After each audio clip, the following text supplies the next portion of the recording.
சட்டப்பேரவையின் 2ஆம் நாள் அமர்வு தொடங்கியது. அந்த நேரலை காட்சிகளை தற்போது பார்க்கலாம். பேரவைக்கு தேர்ந்தெடுக்கப்பட்டு பாராட்டத்தக்க வகையில் பணியாற்றினார்கள். மேலும் 1980-86 ஆண்டுகளில் மாநிலங்களவை உறுப்பினராகவும் 1986 ஆண்டில் தமிழ்நாடு சட்டமன்ற மேலவை உறுப்பினராகவும் 1989-91 ஆண்டுகளில் முதலமைச்சரின் ஆட்சி மன்ற செயலாளராகவும் 2004-9 ஆண்டுகளில் மக்களவை உறுப்பினராகவும் சிறந்த முறையில் பணியாற்றினார்கள். இம்முன்னாள் உறுப்பினர்களது மறைவால் அவர்களை பிரிந்து வருந்தும் அவர்தம் குடும்பத்தினருக்கு ஆழ்ந்த இரங்கலையும் அனுதாபத்தையும் இப்பேரவையின் சார்பிலும் என் சார்பிலும் தெரிவித்துக் கொள்கிறேன். மறைந்த இப்பெருந்தகைகளுக்கு மரியாதை செலுத்தும் வகையில் மாண்புமிகு உறுப்பினர்கள் அனைவரும் எழுந்து நின்று 2 மணித்துளிகள் அமைதி காக்குமாறு கேட்டுக்கொள்கிறேன்.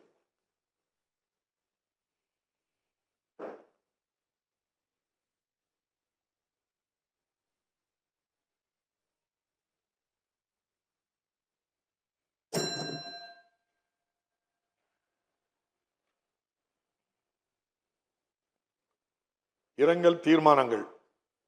திரு அருணாசலம் வெள்ளையன் முருகப்பா குழுமத்தின் முன்னாள் தலைவர் அவர்கள் மறைவு குறித்து பிரபல தொழிலதிபரும் கோரமண்டல் இன்டர்நேஷனல் நிறுவனத்தின் மதிப்புறு தலைவருமான திரு அருணாசலம் வெள்ளையன் அவர்கள் 17-11-2025 அன்று மறைவுற்ற செய்தி அறிந்து பேரவை அதிர்ச்சியும் ஆற்றொணா துயரமும் கொள்கிறது.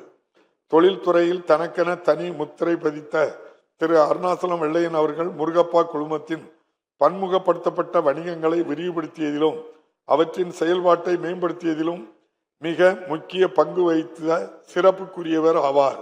அன்னாரது மறைவால் அவரை இழந்து வாடும் அவர்தம் குடும்பத்தினர் உள்ளிட்ட அனைவருக்கும் இப்பேரவை தனது ஆழ்ந்த இரங்கலையும் அனுதாபத்தையும் தெரிவித்துக் கொள்கிறது.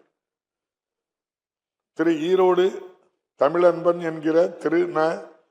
ஜெகதீசன் பிரபல கவிஞர் அவர்கள் மறைவு குறித்து சிறந்த கவிஞரும் எழுத்தாளருமான திரு ஈரோடு தமிழன்பன் என்கிற ந. ஜெகதீசன் அவர்கள் 22-11-2025 அன்று மறைவுற்ற செய்தி அறிந்து இப்பேரவை அதிர்ச்சியும் ஆற்றொன்னா துயரமும் கொள்கிறது. மரபு கவிதை, புதுக்கவிதை, சிறுகவிதை, நாடகம் மற்றும் குழந்தை இலக்கிய என பல்வேறு துறைகளில் சிறந்த படைப்புகளை அளித்த திரு ஈரோடு தமிழன்பன் என்பவர்கள் பாவேந்தர் பாரதிதாசன் அவர்களுடன் நெருங்கி பழகிய சிறப்புக்குரியவர் ஆவார். சென்னை தொலைக்காட்சி நிலையத்தில் செய்தி வாசிப்பாளர், பேராசிரியர், தமிழ்நாடு இயலிசை நாடக மன்றத்தின் நிர்வாகக்குழு உறுப்பினர், அறிவியல் தமிழ் மன்ற உறுப்பினர், அரிமான் நோக்கு இதழின் ஆசிரியர் என பல்வேறு பொறுப்புகளில் திறம்பட பணியாற்றியவர். கலைமாமணி, சாகித்ய அகாடமி, பாரதிதாசன் விருது உள்ளிட்ட உயரிய விருதினை பெற்ற பெருமைக்குரியவர். அன்னாரது மறைவால் அவரை இழந்து வாடும் அவர்தம் குடும்பத்தினர், தமிழறிஞர்கள் உள்ளிட்ட அனைவருக்கும் இப்பேரவை தனது ஆழ்ந்த இரங்கலையும் அனுதாபத்தையும் தெரிவித்துக் கொள்கிறது. திரு ஏவிஎம் சரவணன் பிரபல திரைப்பட தயாரிப்பாளர் அவர்கள் மறைவு குறித்து பிரபல திரைப்பட தயாரிப்பாளரும் ஏவிஎம் நிறுவனத்தின் உரிமையாளருமான திரு ஏவிஎம் சரவணன் அவர்கள் 4-12-2025 அன்று மறைவுற்ற செய்தி அறிந்து பேரவை அதிர்ச்சியும் ஆற்றொன்னா துயரமும் கொள்கிறது.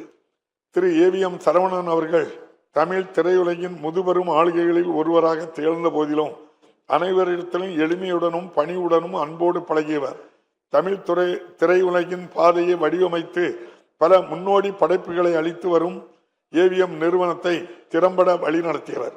அன்னாரது மறைவால் அவரை இழந்து வாடும் அவரது குடும்பத்தினருக்கும் தமிழ் திரையுலகத்தினர் உள்ளிட்ட அனைவருக்கும் இப்பேரவை தனது ஆழ்ந்த இரங்கலையும் அனுதாபத்தையும் தெரிவித்துக் கொள்கிறது. திரு சிவராஜ் பாட்டீல் முதுபெரும் அரசியல் தலைவர் அவர்கள் மறைவு குறித்து இந்திய அரசியல் முதுபெரும் தலைவரும் மக்களவை முன்னாள் தலைவருமான திரு சிவராஜ் பாட்டீல் அவர்கள் 12-12-2025 மறைவுற்ற செய்தி அறிந்து பேரவை அதிர்ச்சியும் ஆற்றொன்னா துயரமும் கொள்கிறது.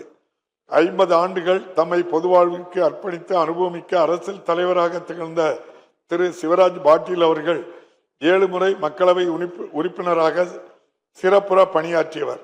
மக்களவை தலைவராகவும் துணைத் தலைவராகவும் பணியாற்றுகையில் அனைவராலும் பாராட்டு பெற்றவர். பஞ்சாப் மற்றும் ராஜஸ்தான் மாநிலங்களின் ஆளுநர், ஒன்றிய அமைச்சர், மாநிலங்களவை உறுப்பினர், மகாராஷ்டிரா சட்டமன்ற பேரவை தலைவர் மற்றும் துணைத் தலைவர் உள்ளிட்ட பல்வேறு உயரிய பொறுப்புகளில் திறம்பட பணியாற்றியவர். அன்னாரது மறைவால் அவரை இழந்து வாடும் அவர்தம் குடும்பத்தினர், அவர் சார்ந்த கட்சி தொண்டர்கள் உள்ளிட்ட அனைவருக்கும் இப்பேரவை தனது ஆழ்ந்த இரங்கலையும் அனுதாபத்தையும் தெரிவித்துக் கொள்கிறது. இந்த இரங்கல் தீர்மானங்களை நிறைவேற்றும் முகத்தானும் மறைந்த இப்பெருந்தகைகளுக்கு மரியாதை செலுத்தும் வகையிலும் மாண்புமிகு உறுப்பினர்கள் அனைவரும் எழுந்து நின்று 2 மணித்துளிகள் அமைதி காக்குமாறு கேட்டுக்கொள்கிறேன்.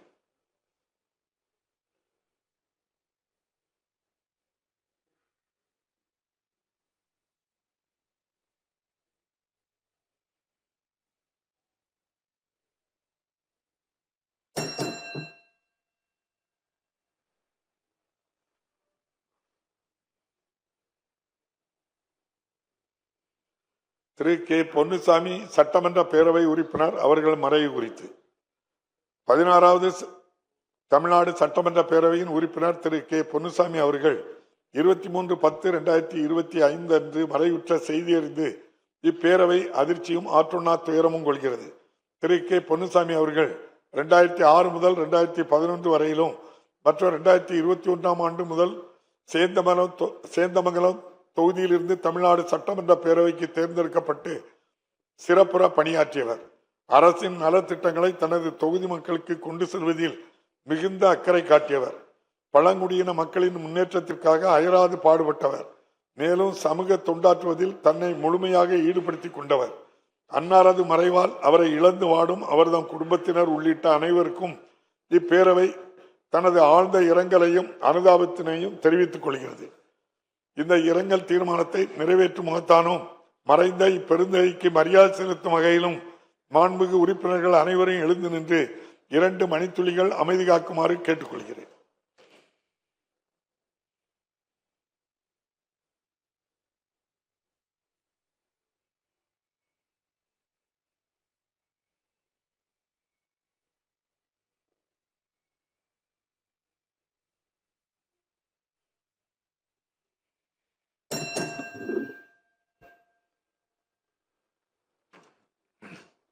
மறைந்த இப்பெருந்தகைக்கு மரியாதை செலுத்தும் வகையில் பேரவையின் இன்றைய நிகழ்ச்சிகள் இத்துடன் ஒத்திவைக்கப்படுகின்றன. பேரவை மீண்டும் நாளை காலை 9:30 மணிக்கு கூடும். வணக்கம்.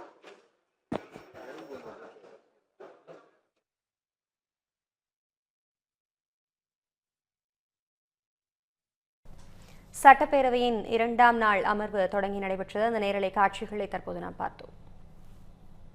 இந்த பண்டிகை நாட்களை முன்னிட்டு வில்லா மனைகளை முன்பதிவு செய்து ஸ்டாம்ப் டியூட்டியில் 50% வரை தள்ளுபடி பெறுங்கள். Premium villa flats across Tamil Nadu from 4.5 lakhs to 3 crores. Wandayar G Square. For details call 8939750009.